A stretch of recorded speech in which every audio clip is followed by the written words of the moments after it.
فرض کن دو نفر دقیقاً یه حرفو میزنن. یکی اون رو تو جمع کوچیکی میگه و بعد از چند ساعت تقریباً فراموش میشه. اما نفر دوم همون حرفو میزنه و ناگهان هزاران نفر اون رو میبینن. دربارش حرف میزنن، بازنشرش میکنن و تبدیل به موج میشه.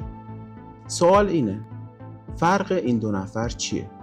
آیا فقط محتوای حرفشون فرق داره؟ آیا فقط جذابیت پیام مهمه؟ یا مسئله عمیق‌تری وجود داره؟ در خیلی از مواقع تفاوت اصلی این نیست که چه چیزی گفته میشه. تفاوت اینه که اون پیام از کجای شبکه شروع میشه.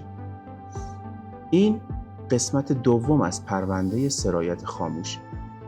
در فاز اول این پرونده داریم چیزی رو میسازیم که من اسمش رو میذارم نقشه سرایت. در قسمت قبل گفتیم شادی، خشم، ترس، حتی رفتارهایی مثل خریدن، رأی دادن، اعتراض کردن، سکوت کردن یا همراه شدن با جمع هم میتونن در شرایط خاص حالت سرایتی پیدا کنن. اما یه سوال مهم، اگر رفتار و احساس مثل ویروس میتونن منتقل بشن، راه عبورشون چیه؟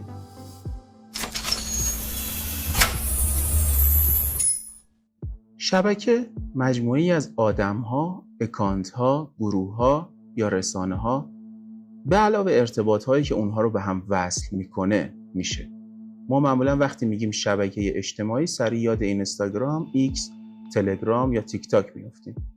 اما شبکه اجتماعی فقط فضای آنلاین نیست. خانواده، دانشگاه، محیط کار، حتی طرفداران یک خواننده یا یک تیم فوتبال یا یک سبک زندگی هم میتونن یه شبکه باشن.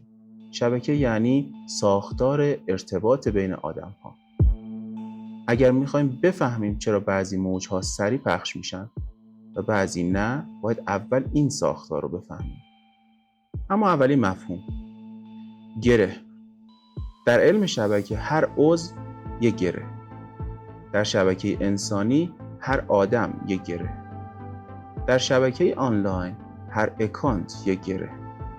در شبکه رسانه‌ای هر کانال، صفحه یا رسانه هم میتونه یک گره باشه. من، تو، دوستت، همکارت، فالوورت، استاد یا معلمت، همتیمیت، همه گره هم.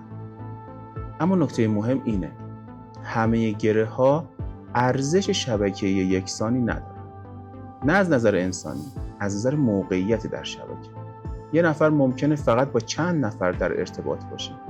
یه نفر دیگه ممکنه به هزاران یا میلیون ها نفر وصل باشه. پس در شبکه فقط خود فرد مهم نیست. جایگاه فرد در شبکه هم مهم. اما دومین مفهوم، یال، یعنی ارتباط بین دو گره. اگر من و تو با هم دوست باشیم، بین ما یه یال وجود داره. اگر من تو رو فالو کنم، یه یال به وجود میاد. اگر هر روز محتوای یک صفحه رو ببینم، میشه گفت یه نوع ارتباط شبکه‌ای شکل گرفته. اگر عضو یک گروه مشترک باشیم، باز هم بین ما نوع اتصال وجود داره.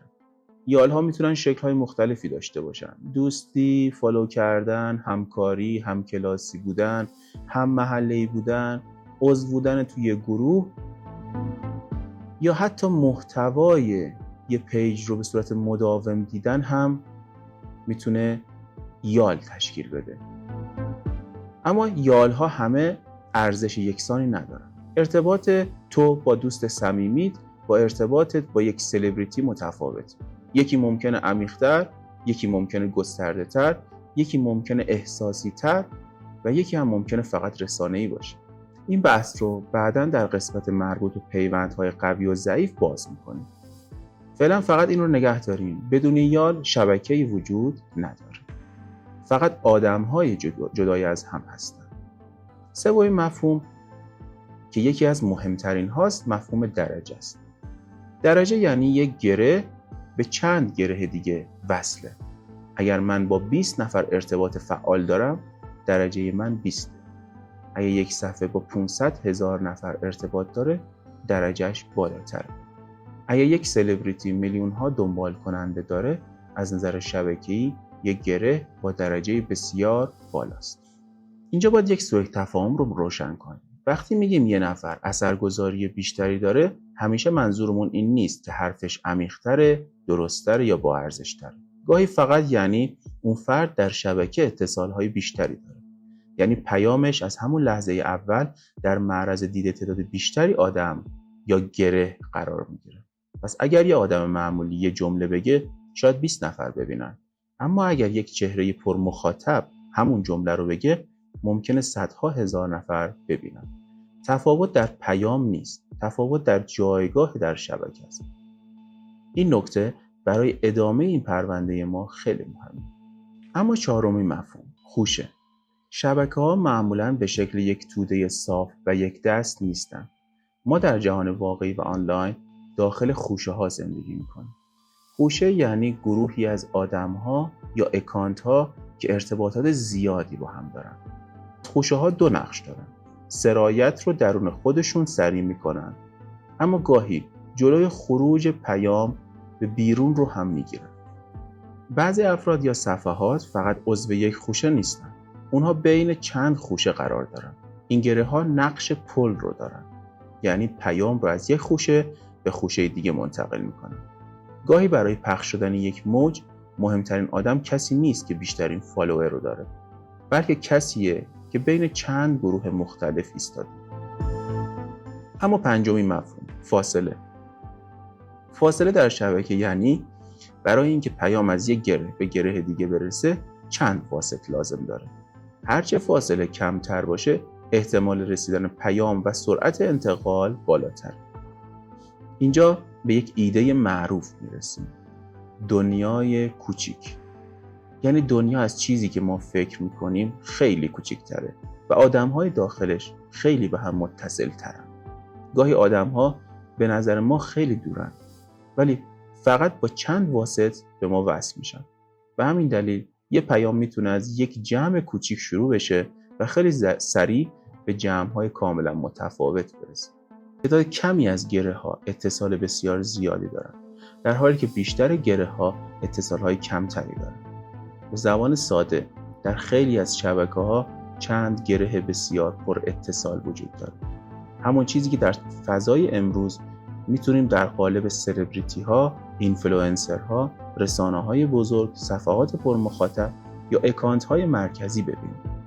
از نگاه شبکه‌ای، سلبریتی فقط یک آدم معروف نیست. سلبریتی یک گره پر اتصال، یعنی درجه بالایی داره و به تعداد زیادی آدم وصله. گاهی در چند خوشه مختلف دیده میشه و فاصلش با بخش بزرگی از شبکه کمه. برای همین وقتی یه سلبریتی چیزی رو نشون میده، میپوشه، میخره یا حتی چیزی رو میگه یا در بعضی مواقع به چیزی واکنش نشون میده، اون چیز شانس بیشتری برای دیده شدن داره. باز هم تاکید میکنم، اینها به معنی کنترل کامل ذهن مردم نیست. این یعنی افزایش احتمال دیده شدن و افزایش احتمال سرایت. ما در این پرونده درباره قطعیت حرف نمیزنیم. درباره احتمال ساختار و مسیرهای انتقال حرف میزنیم. حالا این مفاهیم رو توی چند تا مثال واقعی ببینیم. یه پیام برای پخش شدن فقط به محتوای خوب نیاز نداره. به مسیر درست هم نیاز داره. و گاهی این مسیر از یک گره پر اتصال شروع میشه. مثلا وقتی تیلور سویفت در اینستاگرام مخاطبانش رو به رأی دادن دعوت کرد، گزارش‌های سایت ووت نشون داد که جهش قابل توجهی در ثبت نام‌ها رخ داده. این یعنی یک پیام کوتاه وقتی از یک گره پر اتصال منتشر میشه، میتونه احتمال اقدام رو بالا ببره. نه کنترل ذهن، نه اجبار، بلکه افزایش احتمال دیده شدن و واکنش گرفتن.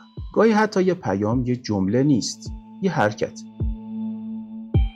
وقتی رونالدو در یک کنفرانس خبری بطری‌های کوکاکولا رو کنار گذاشت، حرکتش خیلی ساده بود. اما چون این حرکت از طرف یکی از پر اتصال ترین چهره‌های ورزشی جهان انجام شد، خیلی سریع وارد شبکه‌های اجتماعی شد. چالش سطل آب یخ نمونه واضحی از سرایت رفتاریه. یه نفر انجامش داد، چند نفر رو دعوت کرد، اونها هم همین رفتار رو تکرار کردن و هر بار مسیرهای جدید در شبکه‌ها فعال میشه. در اینجا ما فقط با پخش شدن یک پیام روبرو نیستیم، با تکثیر یک رفتار روبرویم.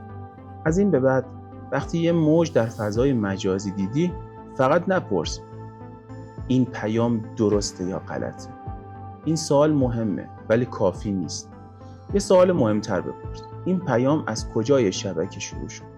بعد بپرس کدوم گره ها اون رو پخش کردن؟